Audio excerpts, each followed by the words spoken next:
अस्सलामुअलैकुम, मैं हूँ अज़ाशिता मलिक इस्तांबुल इन्फॉर्मेशन से। तो नाज़रीन, आज हम मलिक साहब से एक सवाल पूछने जा रहे हैं, बहुत ही इंपॉर्टेंट। सर, आज मेरा सवाल आपसे ये है कि अगर मैं किसी पे FIR कटवाने चाहूँ, पर्चा करवाना चाहूँ, तो कैसे कटवाऊंगा? पाकिस्तान समझा हुआ आपने। अस्सलाम वालेकुम जी, आप किसी पर पाकिस्तान की तरह MNA MPA यहाँ मोहल्ले के काउंसलर को साथ लेके थाने में अपनी सिफारिश करवा के तो पर्चा कटवा सकते हैं पाकिस्तान में।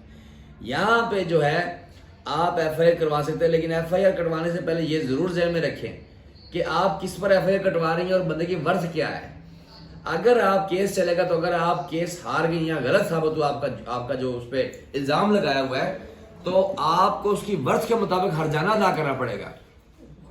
मिसाल के तौर पर एक बंदे की वर्थ है कि वो गवर्नमेंट को महीने का 10,000 टैक्स देता है और उसकी इनकम जो है वो 50-60 हज़ार ले रहा है और उसकी एक सोसाइटी में एक इज्जत है, तो उस हिसाब से कैटेगरीज हैं। तो मिसाल के तौर पर उसकी इनकम 50 हज़ार है, तो उसका कारोबार उसका जो कारोबार है वो खराब डिस्टर्ब हुआ आपकी वजह से, और कितनी उसकी इज्जत खराब हुई है इसकी कैलकुलेशन गवर्नमेंट करती है, अदालत करती है, हम भी कर सकते हैं। तो उस हिसाब से केस 3, 4, 6 महीने बाद अब चलेगा। और ये नहीं कि बंदे को पकड़ेंगे उठाएंगे, पुलिस आएगी ले जाएगी उठा के, ऐसा कोई बात नहीं है। पुलिस आएगी ले जाएगी कंप्लेंट पर। पुलिस भी पाबंद है जज की, फोन बात करती है, मेल बात करती है पुलिस स्टेशन से कि ऐसा ऐसा मसला है, तो क्या करना चाहती है, बंदे को ले जाएंगे थाने में, बयान जाके होंगे और उसको बंदे को छोड़ दिया जाएगा, केस चलेगा फिर।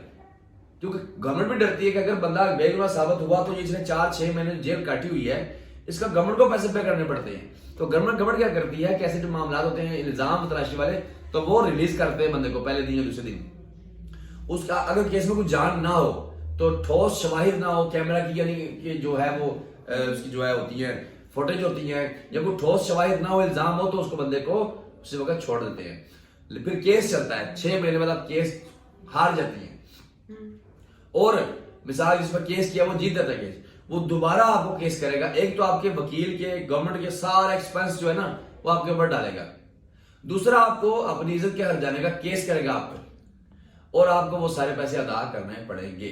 इज्जत यहाँ तक इसको कहते हैं पाकिस्तान में, ठीक है। तो ऐसा नहीं कि एक हमारे पाकिस्तानी थे वो जेल में गए थे, तो एक लड़की ने उन पर इल्जाम लगा दिया कि ये किया वो किया, तो अदालत ने पूरी मेडिकल रिपोर्ट्स मंगवाई और एटलीस्ट उसके बंदे के हक में फैसला, बंदा छूट गया। लेकिन अभी औरत जो है ना वो हर्जाने के पैसे ना अदा कर सकी, अभी औरत अंदर है जेल में। अब ये रूल दोनों के लिए इक्वल है, चाहे पाकिस्तानी TRC हो या चाहे वो तुर्का हो। अदालत ये नहीं देखती कि बंदे के पास TRC है, बंदा इलीगल है या लीगल है, या तुर्किश है या फॉरेनर है। अदालत तकरीबन सबके लिए सेम। मेरा बड़ा इत्तेफाक हुआ है 2004 में, जस्टिस इक्वल है उनका। जी हाँ, 2003 जनवरी 1 जनवरी 2003 को मैं कत्ल के केस में फंस गया। छुरी पर मेरे फिंगरप्रिंट के निशान थे, खून से लाथपत, तो मैं 24 घंटे में रिहा हो गया। जी हाँ, मैंने नहीं किया था। 2004 में 39 दिन जेल में रहा, एक वो भी इल्जाम था, तो उसमें भी बाजिद बरी हुआ, तो वो भी आज मैं गवर्नमेंट पे केस कर सकता हूँ, लेकिन मैंने कभी किया नहीं। तो ये दो मेरे साथ आदती वाकई में है, मैं अदालत में काफी ट्रांसलेशन की। तो ये बात है, किसी को केस करते हुए आप जरा सोच समझ लें कि पाकिस्तान में पर्चा हो जाएगा, राजीनामा हो जाएगा, या राजीनामा हो भी जाए, एक चीज है ना, जुर्म है, तो गवर्नमेंट उसकी मदई बन जाती है। जैसे पाकिस्तान में 9 CM मनशियात की, जिसकी जो है ना वो गवर्नमेंट मदई होती है, इसी तरह यहाँ तकरीबन हर केस की जो मदई है वो गवर्नमेंट होती है। कत्ल किया, माफ कर दिया, लेकिन नहीं, गवर्नमेंट नहीं माफ करे, गवर्नमेंट कहता है इंतशार फैला यहाँ पर, तो आप जो है वो जेल में जाएंगे, गवर्नमेंट मदई होगी, बेशक बंदा माफ कर दे। और यहाँ जो मदई जो केस करता है ना वो इतना गुवार नहीं होता, उसकी जगह उसको कभी 6 महीने में, साल में एक दफा बुलाते हैं अदालत में, जब कोई जरूरी बात हो। तो वैसे तो जो बेसिक शवाहिद है उन पर केस चलता है, तो उसकी तहकीकात होती है, सारी तहकीकात पुलिस करती है।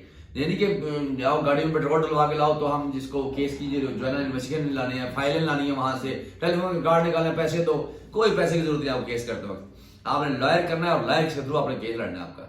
तो केस करते वक्त अपना ध्यान रखें कि आगे को अगला बंदा अगर कोई बेगुनाह निकल आया तो आप ऐसे ही बेगुनाह हो जाएंगे और आपको काफी सारी परेशानी का सामना करना पड़ेगा। अपनी दुआ में रखिए जी। अल्लाह हाफिज।